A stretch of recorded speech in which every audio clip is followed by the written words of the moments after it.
lado do infortúnio.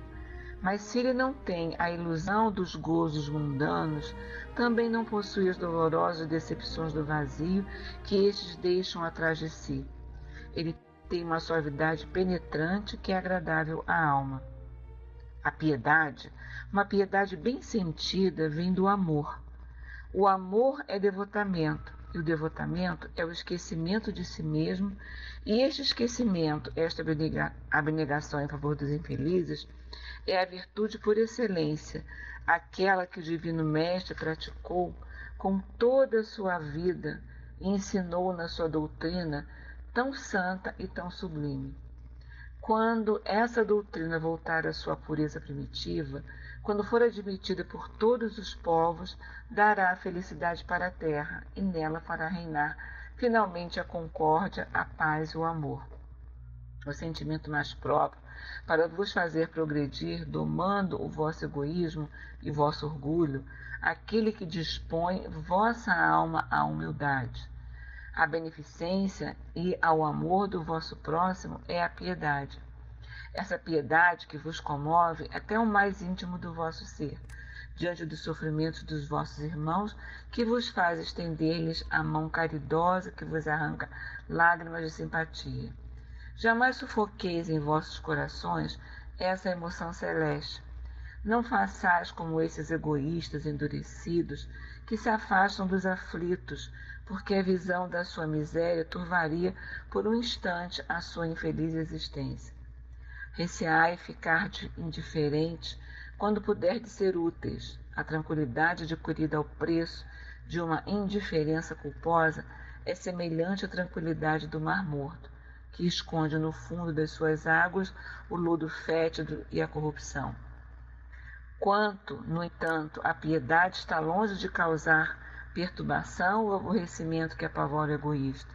Certamente a alma experimenta, ao contrário da desgraça de outra pessoa, e fazendo um retorno sobre si mesma, um sobressalto natural e profundo que faz vibrar todo o vosso ser e vos atinge penosamente. Mas a recompensa é grande, quando conseguis dar coragem e esperança ao irmão infeliz que se internece ao contato de uma mão fraterna e cujo olhar, úmido ao mesmo tempo de emoção e de reconhecimento, volta-se docemente para vós antes de fixar no céu e agradecer por lhe ter enviado um consolador, um apoio. A piedade é a melancólica, porém celeste, precursora da caridade, primeira das virtudes, da qual ela é irmã e cujos benefícios prepara e enobrece. Miguel, Bordeaux, 1862. Bom, vamos então aqui a nossa prece, para que nós possamos iniciar a nossa conversa da noite. Boa noite, Beth, que eu já falei. Nina, boa noite. Minha querida Vanise, Ivano, Vitor Davi, boa noite. Que todos sejam muito bem-vindos ao nosso ambiente virtual. Bom, vamos então fazer a nossa prece. Vamos rogar assim com os nossos corações.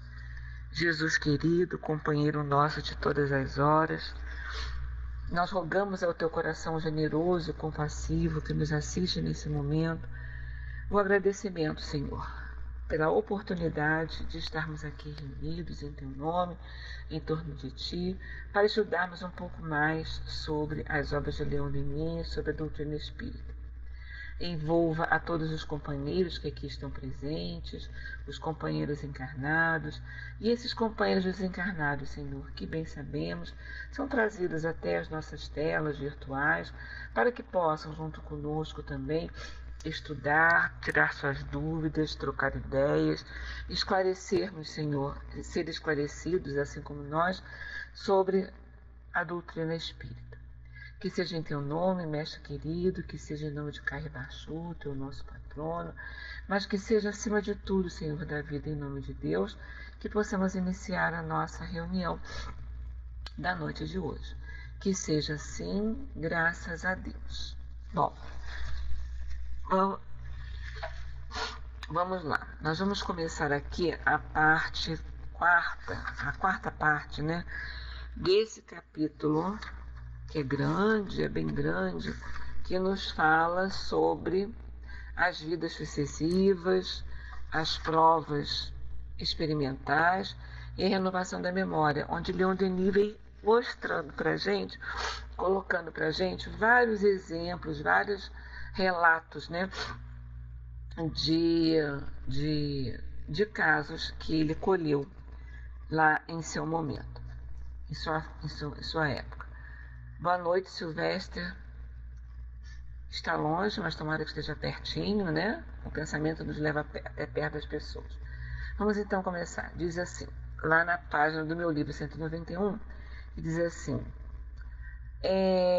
Ribot, chefe do positivismo francês, na sua obra Les, eu não sei francês, gente, Malades de la Mémoire, deve ser isso, cita numerosos fatos que estabelecem a possibilidade do despertar espontâneo, automático, de todas as cenas ou imagens que povoam a memória, particularmente em caso de acidente. Lembremos a esse respeito o caso do almirante Beaufort, extraído do Jornal de Médecine de Paris. Diz assim: caiu ao mar e perdeu durante 2 minutos o sentido da consciência física. Então ele ficou, como nós dizemos aqui, entre nós, desacordado, né? Eu tô meio gripadinha, nem é gripada, é alergia, tá? Então, de vez em quando ter um sonzinho de fundo extra, ok? Então ele diz assim: caiu ao mar e perdeu durante 2 minutos o sentido da consciência física. Bastou esse tempo a sua consciência. É bom, mano. Fungo extra é bom, né, a Amanda tá falando. Bastou esse tempo a sua consciência transcendental para resumir toda a sua vida terrestre em quadros reduzidos de uma nitidez prodigiosa. Todos os seus atos, inclusive as causas, as circunstâncias, contingentes e os efeitos, desfilaram em seu pensamento. Lembrava-se das próprias reflexões do momento sobre o bem e o mal que deles haviam resultado. Apresentamos aqui um caso da mesma natureza relatado pelo Sr. Cotin, aeronauta. Em sua última ascensão, o balão de Montgolfier levava o Sr. Ferron, presidente da Academia de Aerostação, como chefe, e F. Cotin, agente administrativo da Associação Científica Francesa. Então, pessoas que são do ramo científico, que são do meio acadêmico, né? Ele diz assim: tendo subido de um salto o balão às 4 horas e 24 minutos, elevou-se a 700 metros. Foi então que rebentou e começou a descer com velocidade maior do que aquela com que subira, e às 4h27 afundou-se pela casa número 20 do Beco do Cavaleiro em Saint-Ouen. Depois de ter atirado fora tudo quanto podia complicar a situação, diz-nos o Sr. Cotin, apossou-se de mim uma espécie de quietação de inércia. Talvez, 1000 recordações remotas afluem, comprimem-se, chocam-se diante da minha imaginação. Depois as coisas acentuam-se e o panorama da minha vida vem desenrolar-se diante do meu espírito atento. É tudo exato. Os castelos no ar, as decepções, a luta pela existência, e tudo isso dentro do caixilho inexorável imposto pelo destino. Quem acreditará, por exemplo, que me tornei a ver aos 20 anos no 22º de linha? Tornei-me a ver de mochila às costas, na entrada de Vendôme. Em menos de 3 minutos vi desfilar toda a minha vida diante da memória. Então ele consegue, nesse instante, que para ele é um instante de sofrimento, porque ele estava vendo o balão cair, ele tenta retirar as coisas para que fique mais leve, mas ele, de uma certa forma, ele estava prevendo o que poderia acontecer, né? Então ele entra nesse estado de possibilidade de acessar a sua memória mais profunda, né? A sua memória mais antiga. E é o que ele vem falando. Podem explicar-se esses fenômenos por um princípio de exteriorização. Nesse estado, como na vida do espaço, a subconsciência une-se à consciência normal e reconstitui a consciência total, a plenitude do eu. Por um instante, restabelece-se a associação das ideias e dos fatos, reata-se a cadeia das recordações. Pode obter-se o mesmo resultado pela experimentação, mas então o sujeito precisa ser auxiliado em suas pesquisas por uma vontade superior à dele, em poder que se lhe associa e lhe estimula os esforços. Nos fenômenos do transe, é este papel desempenhado ou pelo espírito guia ou pelo magnetizador, cujo pensamento atua sobre o sujeito como uma alavanca.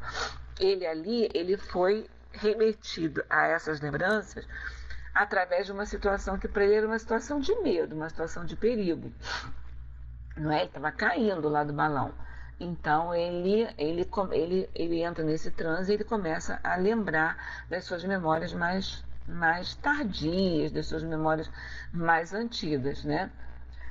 É o que Denis fala aqui pra gente. Esse fato, esse aspecto, esse resultado, né? Ele pode ser obtido também, a pessoa pode ser levada a isso através, em vigília, sem estar em situação de perigo, sem estar numa situação que desencadeie. Mas tem que haver um elemento que vá desencadear, né, toda essa manifestação, todo esse fenômeno. Então, que ele coloca, ou ele vai estar, ou você vai estar sob a orientação, né, do guia, do espírito guia, ou de um magnetizador, do hipnotizador, que vai te levar também, que pode te levar também a essas memórias mais antigas, essas memórias mais remotas, até muitas vezes de vidas passadas, dependendo, cada caso é um caso. A gente não pode estabelecer, quando se estuda comportamento humano, quando se estuda mente humana, quando se estuda qualquer coisa em relação ao espírito, você não pode querer definir qualquer coisa que ele venha a desempenhar ou ele venha a sofrer como 2 e 2 são 4. Não é uma equação matemática. Eu não posso dizer que qualquer pessoa submetida a uma determinada situação, ela vai desencadear determinado padrão, determinado comportamento, né? Não se pode, não é uma ciência exata. O que estuda o comportamento do espírito, o comportamento do ser humano, não é uma ciência exata, não é uma equação química, não é uma equação matemática onde eu vou somar, multiplicar, diminuir, tirar raiz, etc. e tal, ou eu vou juntar substâncias nas quantidades corretas, exatas, submeter a um processo tal, submeter a corrente elétrica, submeter a condições ideais para que aquela substância se forme e vou ter lá no final a substância que eu queria obter lá no início, quando eu comecei a minha equação química, quando eu comecei a juntar os elementos químicos que eu queria. Em relação ao comportamento humano, ao espírito humano, as coisas não são assim, né? Eu não posso dizer que 2 e 2 são 4, de jeito nenhum, porque cada caso é um caso. Algumas pessoas, como o Denis vem relatando aqui, algumas pessoas têm essa memória, outras pessoas não têm, umas conseguem com uma facilidade maior, outras com uma dificuldade maior. A gente não pode dizer. Isso pode ser conseguido, né? Esse fenômeno do transe, ele pode ser conseguido através do trabalho do espírito guia ou através de um magnetizador, de um hipnotizador, sim. Agora, como isso vai ser conseguido também é de cada um. Ok? Bom, continuando aqui.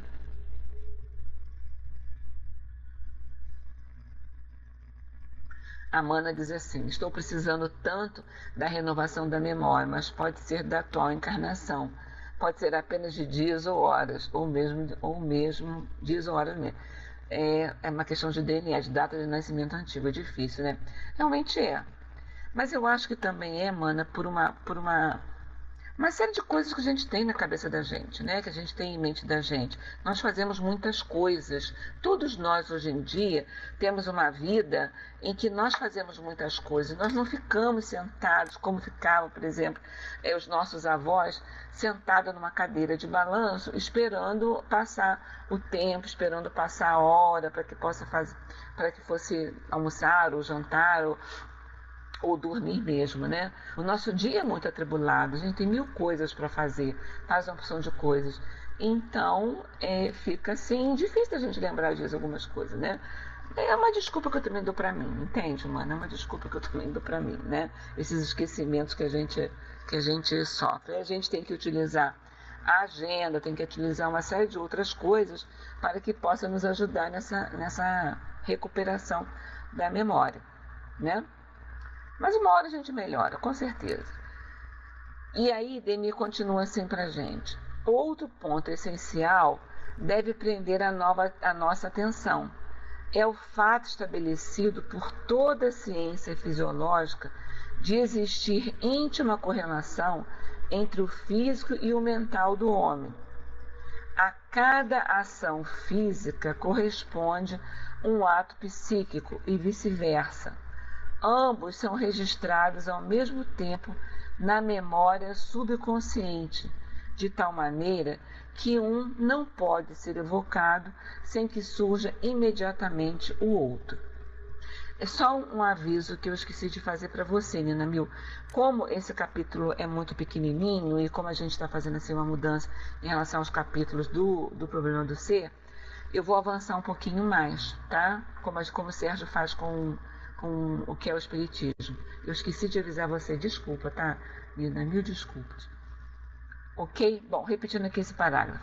Ambos são registrados ao mesmo tempo na memória subconsciente de tal maneira que não pode ser evocado sem que surja imediatamente o outro. Essa concordância aplica-se aos menores fatos da nossa existência integral, tanto no que diz respeito ao presente, como no que nos toca os episódios do passado mais remoto. A compreensão deste fenômeno pouco inteligível para os materialistas é-nos facilitado pelo conhecimento do perispírito ou invólucro fluídico da alma. É nele e não no organismo físico, composto de matéria fluente, incessantemente variável nas suas células constitutivas, que se gravam todas as nossas impressões. Então, olha só. Nós sabemos que nós somos formados por 3 camadas, vamos dizer assim, né? Não é bem o termo. É o espírito, que é o nosso princípio inteligente, né? Que é o nosso princípio vital, que é a alma da gente, né? Que é imortal, é imaterial. Nós temos o perispírito, que é um invólucro semimaterial que envolve esse espírito, né, que fica localizado entre o espírito e o corpo material. E temos na outra ponta o corpo material. Então nós temos numa ponta o espírito, na outra ponta o corpo material. Separando esses dois, nós temos o perispírito aí no meio. E é no perispírito que todas as nossas sensações ficam gravadas. Ele é como se fosse assim o nosso arquivo, nosso HD, né? Tá lá, fica tudo marcadinho lá, todas as nossas ações, todos os nossos pensamentos, todos os nossos atos, os nossos sentimentos, fica tudo marcado ali, né? Tá tudo marcado ali. Então, as memórias que nós trazemos, as memórias que nós conseguimos recuperar, né? De épocas passadas, dessa vida ou de outras vidas, elas estão ali registradas no perispírito. Agora, se eu sou materialista, se eu sou uma pessoa materialista, e se eu não acredito na sobrevivência da alma, e se eu não acredito que exista nada além do, como é que se diz, do corpo físico, vai ficar difícil, como o Denis coloca aqui pra gente, vai ficar difícil a gente entender essa questão, né? Entender essa questão. entender essa questão dessa recuperação dessa memória que não está no corpo físico, que não está no cérebro físico, e não está na mente física. Né? Como ele diz assim, a compreensão deste fenômeno pouco inteligível para os materialistas nos é facilitada pelo conhecimento do perispírito ou invólucro fluídico da alma. Sem áudio, Elcio. Alguém mais está sem som ou sou o Elcio?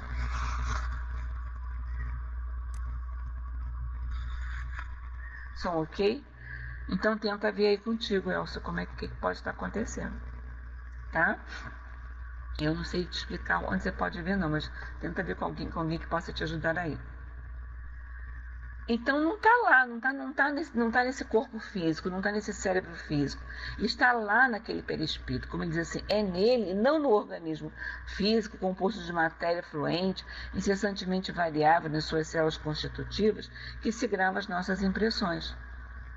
Então eu vou levar esse perispírito, eu desencarnando desta minha vida atual, eu vou levar esse perispírito.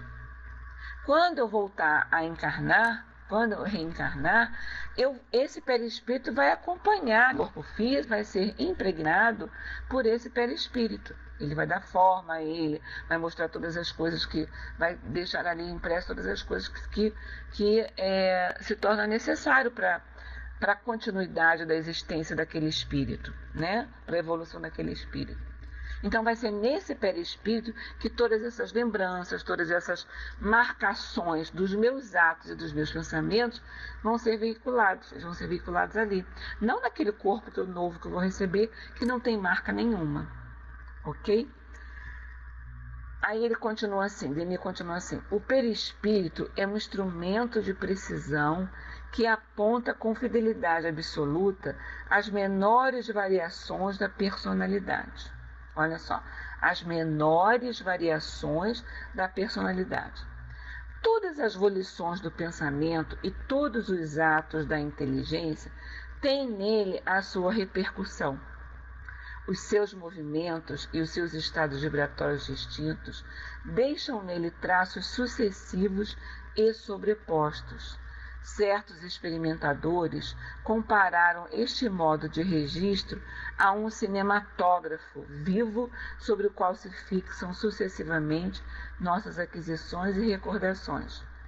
Desenrolar-se-ia por uma espécie de empuxão ou abalo causado, quer pela ação de uma sugestão, quer por uma autossugestão, ou então em consequência de um acidente, como vimos. Então ele vem explicando aqui, né?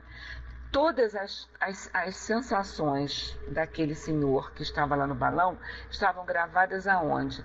Lá no seu perispírito.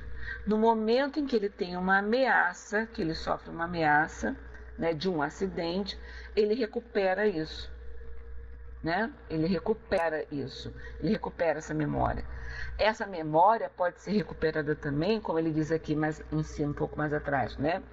Esse papel do transe é um papel desempenhado pelo espírito guia ou pelo magnetizador, que vai também possibilitar dar condições desse material que está lá no perispírito, né? Desse material que está lá no perispírito poder chegar até a memória da gente, né? Então está lá. Então tudo que nós fazemos, tudo que nós pensamos, tudo que nós imaginamos, qualquer coisa está lá no perispírito. Está lá. Então se eu penso bem, se eu penso no bem, se eu tenho ações no bem, no trabalho do bem, vai ficar marcado lá no meu perispírito. Mas se eu também penso no mal, se eu vivo colocando empecilhos, ou colocando entraves, prejudicando, atrasando a vida dos meus semelhantes, das pessoas que estão perto de mim, ou das minhas ações do dia a dia, né? O que eu faço de errado também vai ficar marcado lá. Também vai ficar marcadinho lá. É que nem aquele arquivo que a gente tem lá, está lá um arquivo, você tem um arquivo perdido, que você não sabe onde é que está lá no seu computador, está um arquivo. Você diz assim, meu Deus do céu, onde foi que eu salvei aquele arquivo? Em que diretório eu salvei? Onde é que eu salvei aquilo lá? Cadê isso? Onde é que está? Se eu vou lá para buscar, se eu digito uma palavra-chave, ele vai me dar onde está. vai lá estar em C, em D, em E, em F, e vai dizer onde é que está aquele arquivo. Então eu vou poder acessar. Né? A mesma coisa acontece com a gente. Está lá gravado. Tudo que eu fiz, de todas as minhas vidas, todas as minhas ações, estão lá gravadas. Tá? Eu fiz, estão lá. Eu lembro delas? Não. Mas se por alguma coisa, né, se por alguma situação me remete a uma lembrança, automaticamente eu vou lá atrás e lembro. Elas convivem comigo sem estarem presentes na minha vida no dia a dia. Assim é com as lembranças da nossa existência atual. Quem não tem uma música, quem não passa por uma situação de ouvir uma música e lembrar de um fato da sua vida? Quem não passa por quem não tem contato, passa por essa situação também, né, de ver um anúncio na televisão ou escutar uma música, um jingle de um anúncio e lembrar de uma situação da vida, né? Os mais experientes, né, vou dizer que eu não sei quem está aqui na sala que é do Rio de Janeiro, com exceção da Beth e da Nina Mil, as outras pessoas eu não sei se são do Rio de Janeiro ou não, mas os mais experientes, agora denunciando o tempo da gente, né, que para mim também não é problema nenhum, né, mas os mais experientes no Rio de Janeiro, eu acho que chegaram a andar num transporte que era chamado de bonde. Né? A gente chegava, tinha lá o condutor, a gente entrava, coisa e tal. E tinha vários anúncios no bonde. Né? O bonde tinha assim, vários anúncios, como se a gente vê, como se fosse, são os nossos outdoors. Né? A Avenida do Rio de Janeiro, se você for experiente, você vai lembrar disso que eu vou falar. Né? Como a gente tem hoje os outdoors, que naquela época a gente não tinha, né? A gente via lá no bonde. Né? E tinha um anúncio que quase todo mundo lembra, que dizia assim: Veja, Veja, ilustre cavaleiro, o belo tipo faceiro que o Senhor tem ao seu lado. Quem lembra desse anúncio no bonde? No entanto, acredite, quase morreu de bronquite, salvou o rum creosotado, que era um remédio, né? Não é do seu tempo, não, Elsa. Denunciando, né? A gente denunciando. Quem não lembra disso, né? Quantos arquivos a gente recebe hoje em dia na internet, né, por e-mail, né, em função de PPS? Você lembra da época de 70, da época de 80, da época de 60? Quem não lembra disso? Então, se você pega, né, se você olha, por exemplo, esse anúncio do desenho, não é, Marta? Eu também me lembro do desenho, até da posição dele no bonde, como ele ficava dentro do bonde, eu lembro. Quando a gente pega isso, né? A Vanise está dizendo que não é do tempo dela, mas ela lembra desse arquivo e apagou, né? Então, quando a gente pega isso, você lembra, por exemplo, quando eu vejo esse anúncio, eu me vejo, a minha memória volta àquela idade, eu de uniforme, a minha mãe me levando para a escola, que eu tinha que pegar o bonde para chegar da minha casa até o lugar da escola em que eu estudava, né? Então, quando eu vejo esse anúncio, eu me lembro direitinho, eu vejo o meu uniforme, eu me vejo de uniforme, com a pasta na mão, com a lancheirinha, ainda tinha aquela lancheirinha que ficava sem tiracolo no ombro da gente, né? Eu com a tiracolo, a minha mãe comigo no bonde, subindo no bonde e me levando para a escola. É um anúncio. Quando a gente escuta uma música, a gente não lembra de um fato da nossa vida, da vida passada?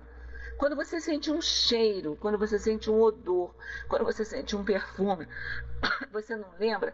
Nossa, esse perfume, olha, me lembra a época que na minha mocidade, minha juventude, né? Eu me lembro em determinado momento, me lembro uma fase boa da minha vida, ou uma fase triste da minha vida, mas me lembra, me recorda aquilo, né?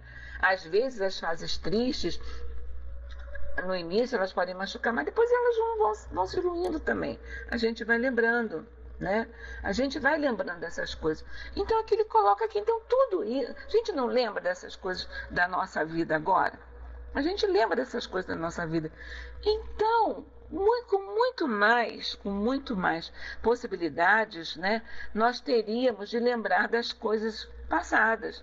Não nos lembramos porque não podemos lembrar, mas a possibilidade existe de lembrar dessas coisas.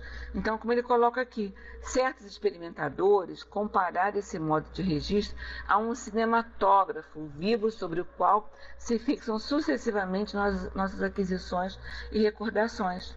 Desenrolar-se-ia por uma espécie de empuxão ou abalo causado, quer pela ação de uma sugestão, né? O e-mail que eu recebo, que vem trazendo lá as situações, as coisas que eu vivenciei na minha infância e na minha juventude, é uma sugestão, né? Eu estou sendo sugestionado através daquelas figuras, através daquela música, a lembrar da minha infância, da minha juventude, da minha vida, né? Quer por uma autossugestão, por uma sugestão, por uma autossugestão, ou então é consequência de um acidente, como vimos. Quem já não passou por um momento de perigo e não lembrou da sua vida? Passa-se um filminho na vida, vupt, né? No momento de perigo que você passa, em que você sofre, em que você está sofrendo a ameaça da vida ali naquele momento, né? Pode não acontecer nada depois. Mas quem é que não já passou por um momento de perigo? Diversas situações podem ser, né? E passa assim aquele filminho da vida da gente. Passa. Por que que passa? Porque está tudo marcado lá no meu perispírito.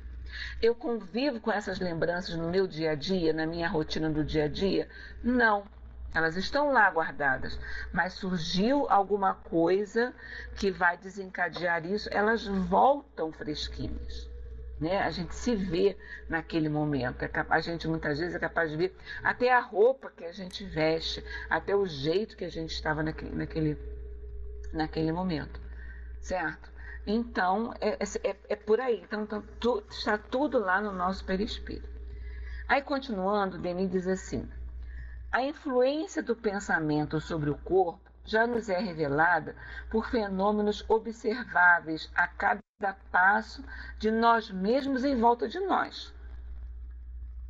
Tá? Olha só, a influência do pensamento sobre o corpo já nos é revelada por fenômenos observáveis a cada passo de nós mesmos em volta de nós. O medo paralisa os movimentos. A admiração, a vergonha e o susto provocam a palidez ou o rubor. A angústia aperta-nos o coração. A dor profunda faz-nos correr as lágrimas e pode causar, com o tempo, uma depressão vital. Aí estão outras tantas provas manifestas da ação poderosa da força mental sobre o invólucro material. Se eu não tivesse esse arquivo, né, para ser pensado e ser trazido até a minha memória no momento, eu poderia passar por todas essas situações que nada iriam representar para mim. Nada iria representar para mim isso. Né? Eu posso passar pelo medo, eu posso passar pela admiração, pela vergonha, pelo susto, pela angústia, que nada iria provocar essa reação em mim, tá? Aí ele continua: o hipnotismo, desenvolvendo a sensibilidade do ser, demonstra-nos ainda com maior nitidez a ação reflexa do pensamento.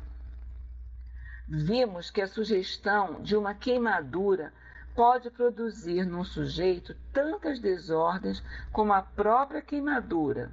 Provoca-se à vontade a aparição de chagas e estigmas. Olha só, quantas vezes nós, no nosso dia a dia, né, quem tem hábito, eu não sei se seria um hábito, né, mas quem tem, eu vou chamar de hábito, né, ou quem tem, me foge uma palavra melhor agora, quem é hipocondríaco, por exemplo, que sente tudo, né, sente tudo. A pessoa sente tudo. Quantas pessoas que vão tomar uma medicação que o médico mandou e ao lerem a bula, quando elas vão ler a bula, está lá em efeitos colaterais do remédio. Aí diz lá, esse remédio pode provocar sono, pode provocar sede, pode provocar isso, pode provocar aquilo. Eles colocam lá os efeitos colaterais. Mas não quer dizer que todas as pessoas vão sentir aquilo. E quantas pessoas só em ler a bula, leem a bula e começam a sentir exatamente aquilo que está escrito ali. Outras pessoas não sentem absolutamente nada. Né? É o que? É a sugestão. Ela está sendo sugestionada a sentir um determinado sintoma. Quantas pessoas também, por qualquer coisa, né, dizem assim, eu não posso beber muita água porque eu tenho gastrite. Ou pensa tanto na gastrite, lê tanto sobre aquilo, fala tanto sobre aquilo, que acaba sentindo aqueles sintomas. Né? Só de falar, quantas pessoas não provocam essas doenças, não desencadeiam essas doenças psicossomáticas que não têm uma função clínica, não têm uma razão clínica para sentir aquilo. Seria um condicionamento, talvez, Elsa, poderia ser um condicionamento, né? Mas quantas pessoas não sentem isso, acabam não sentem isso? Né? Não sente uma série de coisas. Quantas pessoas não infartam, a pressão não sobe, e não tem um AVC, não tem uma série de coisas, porque simplesmente elas não conseguem controlar o seu pensamento diante de uma determinada situação. Quantas pessoas não sentem? Existem causas orgânicas? Claro que existem. Né? Mas quantas coisas nós não desencadeamos na gente mesmo, no nosso organismo, em função do pensamento que nós temos? Quantas coisas nós não desencadeamos no nosso organismo? Quantos males talvez não fossem necessários para da gente passar por eles, mas a gente como se potencializasse essa chaga, potencializasse esse mal, e você acaba passando por aquilo porque você potencializou, você necessariamente você não precisaria passar por aquilo, mas você potencializou. Você pensa tanto, né? Você pensa tanto na dor, você pensa tanto na gastrite, você pensa tanto no infarto, você pensa tanto em não sei o quê. Aí você diz, porque fulano teve, aí começa aquelas histórias, porque fulano, olha só, fez isso e acabou infartando. Fulano fez aquilo outro e acabou tendo um AVC, um AVE. Porque fulano fez isso e teve uma trombose. Né? E você já começa a ficar lá meio assustado. Quem se deixa impressionar começa a ficar assustado e acaba tendo aquilo mesmo. Né? Acaba sofrendo aquele mal mesmo, né? Acaba tendo esse tipo de situação. E necessariamente não teria que ter aquilo. Entra em sintonia, como o Elcio está falando aqui pra gente, entra em sintonia e acaba ficando doente. Né? Por quê? Necessariamente não precisaria ter aquilo. Ele poderia passar por uma dificuldade, mas necessariamente não precisaria ser aquela dificuldade, aquele quadro tão complicado. Né? Então bom para a gente ver o que acontece, né? O que acontece com o nosso perispírito, o que acontece com o nosso pensamento. Daí a importância, como o Denis fala mais à frente, nós vamos estudar, quando ele entra nas potências da alma, a gente vai estudar o pensamento, e ele mostra isso claramente para a gente. Né? Com o que a gente está alimentando o pensamento? Em que eu fico ligado? Eu fico ligado só nessa questão de doença, eu me coloco como vítima. Eu sou vítima, eu sou doente, eu sou isso, eu sou aquilo, eu não posso fazer nada, eu sou incapaz. Ou eu vou nutrir o meu pensamento com coisas mais positivas? Não, eu tenho os meus problemas, eu tenho as minhas limitações, mas nem por isso eu posso ficar parado, eu posso ser útil a tanta gente. A gente pode ser útil a tantas pessoas, né? O Altilo uma vez contou um caso, que esse caso até entrou depois de um encontro de medicina espiritual que acontece lá no Leon Denis, entrou como um caso relatado. Eu não me lembro exatamente, a minha memória já está meio complicada também, tá? De uma pessoa que ficou doente, teve lá um problema, não me lembro de que foi, eu não sei se foi alguma coisa neurológica, se foi alguma coisa de locomoção, ela ficou impedida de se locomover. Ela desenvolveu uma campanha para arrecadar alimentos e arrecadar leite, arrecadar e roupas, e arrecadar uma série de coisas que ela distribuía entre orfanatos, entre asilos, entre núcleos de pessoas carentes. Ela desenvolveu isso presa a uma cama com uma série de problemas através de telefone. Ela começou a desenvolver esse trabalho através de telefone. ela ligou para um, pediu, porque, se não me engano foi isso, alguém bateu na porta dela, dizendo que tinha uma família que estava com fome, etc, não tinham o que comer. Então ela, através do telefone, ela chamou, pediu a alguém se tinha arroz, a outra pessoa se tinha feijão, a outra se tinha uma roupa, a outra se tinha, e juntou e levou lá. E a partir daí ela começou a trabalhar. Ela desenvolveu durante anos, ela desenvolveu esse trabalho através do telefone. E ela não podia fazer nada, ela não podia sair de casa, ela não podia fazer nada. Ela contactava com as pessoas. É claro que ela encontrou pessoas de boa vontade que auxiliaram a arrecadar, que auxiliaram a contabilizar, que auxiliaram a distribuir. Mas ela começou esse trabalho através do telefone. Pedindo, você tem feijão, você tem arroz, você tem macarrão, tem sal, tem óleo, tem açúcar, tem isso, tem aquilo, tem um cobertor, tem uma roupa, porque tem uma família assim que precisa. Né? E às vezes a gente fica se lamentando daquilo que passa, mas se lamenta de braço fechado, não lamenta fazendo mais absolutamente nada. Sabe? Só de braço fechado, sem fazer, com os braços parados, sem fazer nada, e se lamentando, eu sou triste, eu sou assim, eu sou assado. E quanta coisa a gente pode fazer, né? Quantas coisas a gente pode, de quantas maneiras a gente pode ajudar ao outro. E aí, quando você tem a sua mente ocupada, o seu pensamento ocupado, no sentido de auxiliar o teu próximo, de ajudar aquele que precisa mais do que você simplesmente está direcionando o seu pensamento para determinados comportamentos, né? Para determinadas paisagens desse pensamento. E aí você esquece da dor, você esquece da gastrite, você esquece da possibilidade do infarto, da possibilidade disso, da possibilidade daquilo outro. A gente vai esquecendo das outras coisas. Por quê? Porque o trabalho nos conduz a isso, o trabalho no bem nos conduz a isso. Então, como ele coloca, vimos que a sugestão de uma queimadura pode produzir no sujeito tantas desordens como a própria queimadura. Só a possibilidade de eu pensar na possibilidade de eu me queimar, eu já começo a sofrer por antecipação. Por antecipação. Eu não passei por aquilo, mas só em pensar na possibilidade de, eu já começo a ficar apavorado. Então, já começo a desestruturar organicamente o meu organismo, né? E assim eu vou provocando os ataques ao meu organismo. Ok? O Elcio diz, me perdoe, gente, meu teclado americano não tem todos os acentos. Ok, meu amigo. E aí Denis continua assim. Se o pensamento e a vontade podem exercer tal influência sobre a matéria corporal, compreender-se-á que esta influência seja ainda maior e produza efeitos mais intensos quando for aplicada à matéria fluídica, imponderável de que o perispírito é formado.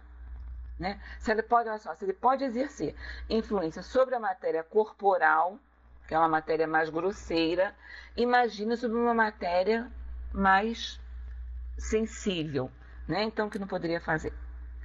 Menos densa, menos compacta que a matéria física, obedecerá com muito mais flexibilidade, mais docilidade às menores volições do pensamento, né?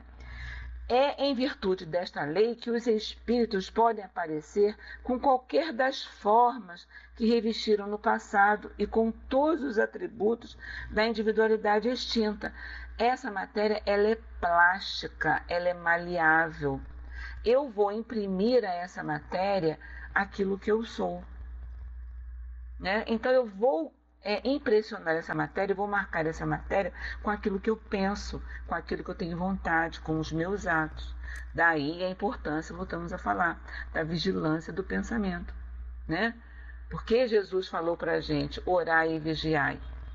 Porque através da oração a gente se conecta com esses benfeitores, com esses amigos espirituais que nos ajudam, que nos auxiliam, que nos ensinam. E através da vigilância, a gente vai fazer essa seleção do material que nós vamos fornecer a esse espírito. Certo? Então, ele diz assim, basta-lhes pensarem com vigor numa fase qualquer da sua existências para se mostrarem aos videntes tais quais eram na época evocada em sua memória. E embora a força psíquica necessária lhe seja fornecida em pequena quantidade por um ou mais médiuns, as materializações tornam-se possíveis. O coronel de Rochas, conseguindo, em suas experiências, insular o corpo fluídico, demonstrou ser ele a sede da sensibilidade e das recordações. O hipnotismo e a fisiologia combinados permitem-nos que, de hora em diante, estudemos a ação da alma despida do seu invólucro grosseiro e unida ao corpo sutil. No momento, ou através do transe psíquico, através do magnetizador, ou através do sono físico, que a gente entra em contato com isso. Né? E ele continua assim: não tardarão em ministrar-nos os meios de elucidarmos os mais delicados problemas do ser. A experimentação psíquica encerra a chave de todos os fenômenos da vida. Está destinada a renovar inteiramente a ciência moderna, lançando luz viva sobre um grande número de questões obscuras até o presente. Vamos ver agora, nos fenômenos hipnóticos e particularmente no transe, que as impressões registradas pelo corpo fluídico de maneira indelével formam íntimas associações. As impressões físicas estão ligadas às impressões morais e intelectuais, de tal modo que não é possível chamar umas sem ver aparecer as outras. A sua reaparição é sempre simultânea. Então, não tem jeito, está lá ligado. Ele diz assim: as impressões físicas estão ligadas às impressões morais e intelectuais, de tal modo que não é possível chamar umas sem ver aparecerem as outras. Sem ver aparecerem as outras. Quantas vezes a gente olha para algumas pessoas, a gente olha para as pessoas e diz assim: nossa, fulano tem uma coisa assim tão pesada, né? Tem uma vibração, não sei, me dá uma sensação mal, eu me sinto mal diante da pessoa. Outras vezes a gente se sente bem, né? O que é isso? O que você está percebendo ali? Você está percebendo aquele espírito como ele é. Né? Quando diz aqui, nesse final, as impressões físicas, elas estão ligadas às impressões morais. Então, a impressão física que você tem de alguém, se ele te traz calma ou se ele te traz sofrimento, angústia, isso vai estar ligado a essas questões morais.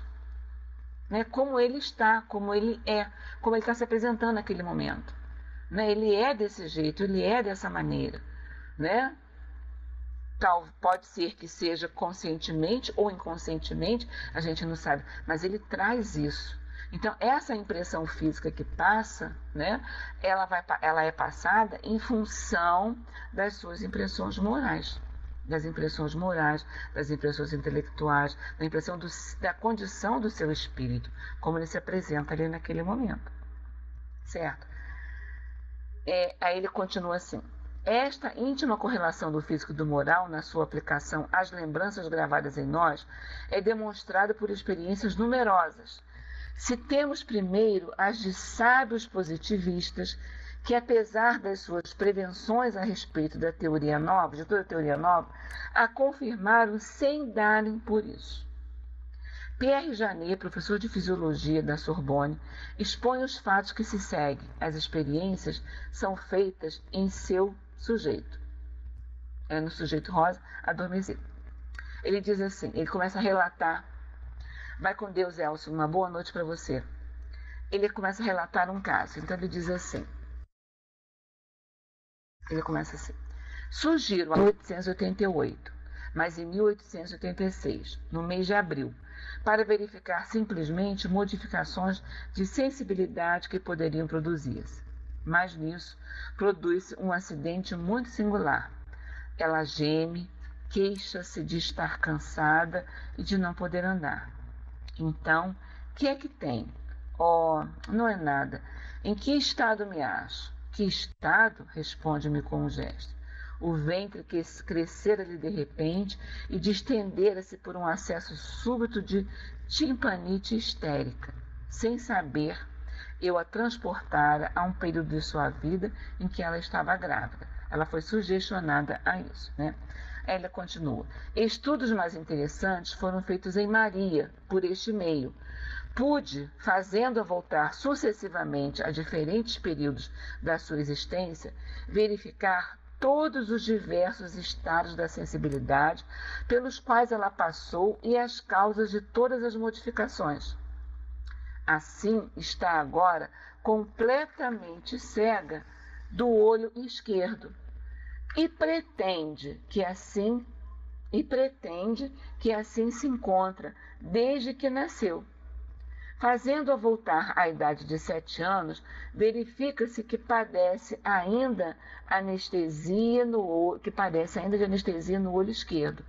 Mas, se lhe sugerir que tem 6 anos, nota-se que vê bem com ambos os olhos e pode-se determinar a época e as circunstâncias bem curiosas em que perdeu a sensibilidade do olho esquerdo.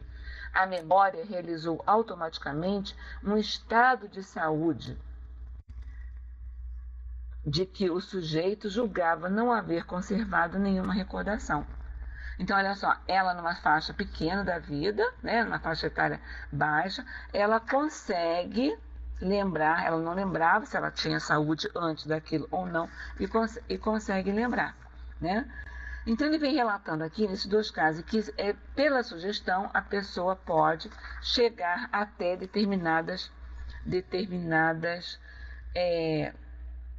partes da sua memória, né? Por quê? Porque ela estava gravada lá no perispírito. E continuando, ele diz assim: a possibilidade de despertar na consciência de um sujeito em estado de transe as recordações esquecidas da sua infância conduzem, logicamente, à renovação das recordações anteriores ao nascimento. Se ele pôde chegar, o que ele está falando? Se ele pôde chegar até a infância, se através dessa ciência ele pôde fazer com que a pessoa se lembrasse até da infância, uma pessoa adulta se lembrasse da infância, por que não haveria a possibilidade de levar a pessoa a se lembrar de fatos ocorridos antes do seu nascimento? Ele está perguntando isso, ele está colocando isso, ele está afirmando isso, né? E aí ele continua assim. Vou repetir esse parágrafo aqui. A possibilidade de despertar a consciência de um sujeito no estado de transe, as recordações esquecidas da sua infância conduzem, logicamente, à renovação das recordações anteriores ao nascimento. Esta ordem de fatos foi pela primeira vez assinalada no Congresso Espírita de Paris em 1900 por experimentadores espanhóis. Fizemos um extrato do relatório lido na sessão de 25 de setembro de 34. 25 de setembro. 34 é a página que ele coloca lá. Ele diz assim: entrando o médium em sono profundo por meio de passes magnéticos, Fernandes Colavida, presidente do Grupo de Estudos Psíquicos de Barcelona, ordenou-lhe que dissesse o que tinha feito na véspera, na antevéspera, uma semana, um mês, um ano antes e sucessivamente fê-lo remontar até a infância e desenvolvê-la em todos os pormenores. Sempre impulsionado pela mesma vontade, o médium contou a sua vida no espaço, a sua morte na última encarnação e, continuamente estimulado, chegou até 4 encarnações, a mais antiga das quais era uma existência inteiramente selvagem. Em cada existência, as feições do médium mudavam de expressão. Por que mudava de expressão? Porque o perispírito é plástico, ele está sendo levado àquela situação, então ele consegue alterar as suas feições. Para trazer ao estado habitual, fez com que voltasse gradualmente até a sua existência atual, depois de despertado. Algum tempo depois, de improviso, com intento de contraprova, o experimentador fez magnetizar o mesmo paciente por outra pessoa, sugerindo-lhe que as suas precedentes descrições eram histórias. Sem embargo da sugestão, o médium reproduziu a série das 4 existências como o fizera antes. O despertar das recordações em seu encadeamento foram idênticos aos resultados obtidos na primeira experiência. Então, ele vem provar para a gente que não é questão do corpo físico, e sim do espírito, e sim da vivência do espírito, e não da vivência daquele corpo físico naquele momento. E continuando, ele diz assim: na mesma sessão desse congresso estava Marata, presidente da União Espírita da Catalunha. Declara ter obtido fatos análogos pelos mesmos processos, sendo paciente em estado de sono magnético sua própria esposa. A propósito de uma mensagem dada por espírito que tinha relação com uma das vidas passadas do sujeito, ele pôde despertar na consciência dela o rastro das suas existências anteriores.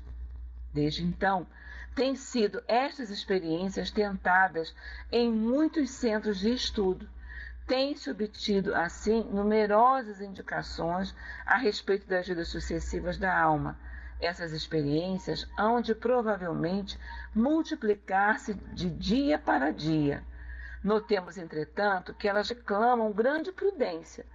Os erros e as fraudes são fáceis, são de recear perigos. O experimentador deve escolher pacientes muito sensíveis e bem desenvolvidos. Precisa de ser assistido por um espírito bastante poderoso para afastar todas as influências estranhas, todas as causas de perturbação e preservar o médium de acidentes possíveis, o mais grave dos quais seria a separação completa. Irremediável a impossibilidade de compelir o espírito e retornar ao corpo, o que ocasionaria separação definitiva, ou seja, a morte. Olha só, eu acho que dá para a gente parar por aqui. O que ele coloca para a gente? É possível? É. Mas nesse último parágrafo, ele nos chama a atenção da responsabilidade. Olha só, você não vai fazer isso dentro da sua casa. Você não tem como fazer isso dentro da sua casa da maneira como você deseja fazer, né? Eu estou sem fazer nada. Falando de uma forma bem jocosa, bem terra-terra, tá, gente? Eu estou sem fazer nada, vamos nos submeter. Não. Eu não posso, eu não devo trabalhar, lembrando de Paulo, que tudo me é lícito, mas nem tudo me convém. Eu não devo trabalhar esses aspectos mediúnicos, esses aspectos da mente, fora de um ambiente preparado para isso, ou seja, dentro da casa espírita.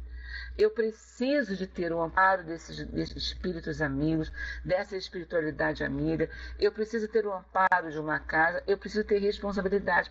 Eu não posso fazer de qualquer jeito.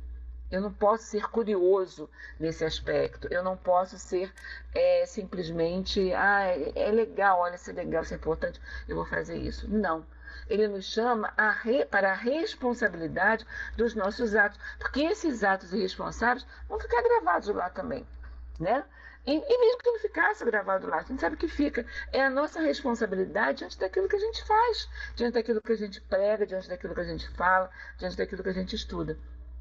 Então, tem que se ter cuidado, porque os erros e as fraudes, como diz, são fáceis, são de recear perigos. O experimentador deve escolher pacientes que sejam sensíveis, bem desenvolvidos, que tenham esse conhecimento, que saibam o que pode acontecer e, mais do que nunca, estar sob a proteção de amigos espirituais que estão ali velando por aquelas pessoas. Ok? Bom, gente, hoje era o que a gente tinha. A gente parou então aqui na página do meu livro, página 197, né? Vai começar no parágrafo agora. É necessário, principalmente, precatar-se. Vai daqui para frente, ok? Bom,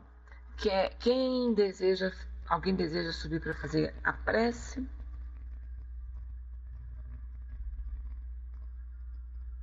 Beth vai subir? Ok, Beth, olha só. Mais uma vez, logo em seguida eu vou precisar sair. Muito obrigado, Nina, Beth, Vanise, Ivanos, Vitor, Marta, José Carlos, Algarve, Sávio Amém. Muito obrigada pela presença de vocês.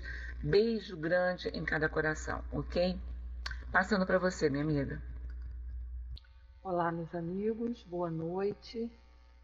Espero que o meu som esteja funcionando. Muito bom o estudo, né? Maravilhoso.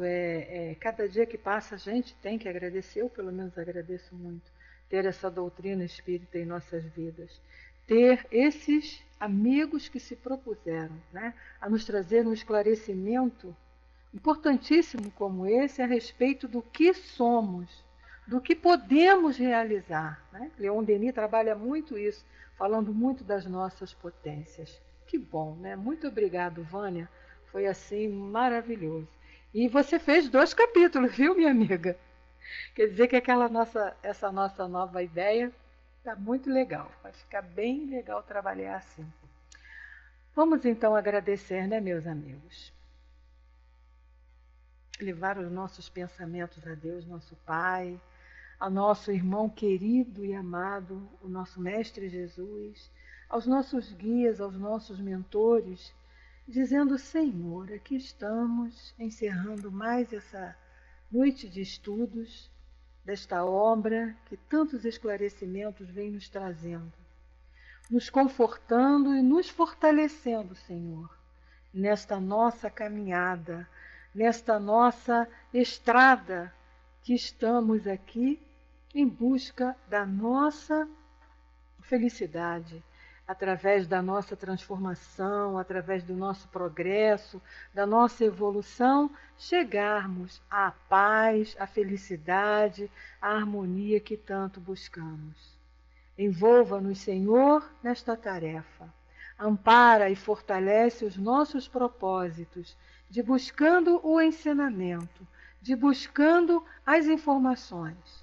Fortalecidos pelo Teu amor, Senhor, possamos trabalhar tudo isso em nós, colocando em prática no nosso dia a dia, em todas as situações que nos encontremos, para realmente, interiorizando todo esse ensinamento, podermos caminhar e chegar o mais rápido possível a esta felicidade que tanto buscamos, a esta vida superior que Leon Denis também nos descreve de maneira tão maravilhosa. Obrigada, Senhor, por essa doutrina em nossas vidas. E te pedimos, continue nos amparando, nos fortalecendo, para que a gente possa estar sempre aqui, dizendo sim a esse chamado de busca, de estudos, para podermos realizar esta caminhada de acordo com a Tua vontade e com a vontade de Deus, nosso Pai. Assim, querido amigo, que seja em Teu nome, em nome dessa espiritualidade amiga, mas acima de tudo, em nome de Deus, que nós te pedimos nesse instante, para encerrarmos esse momento de estudo. Que assim seja, graças a Deus.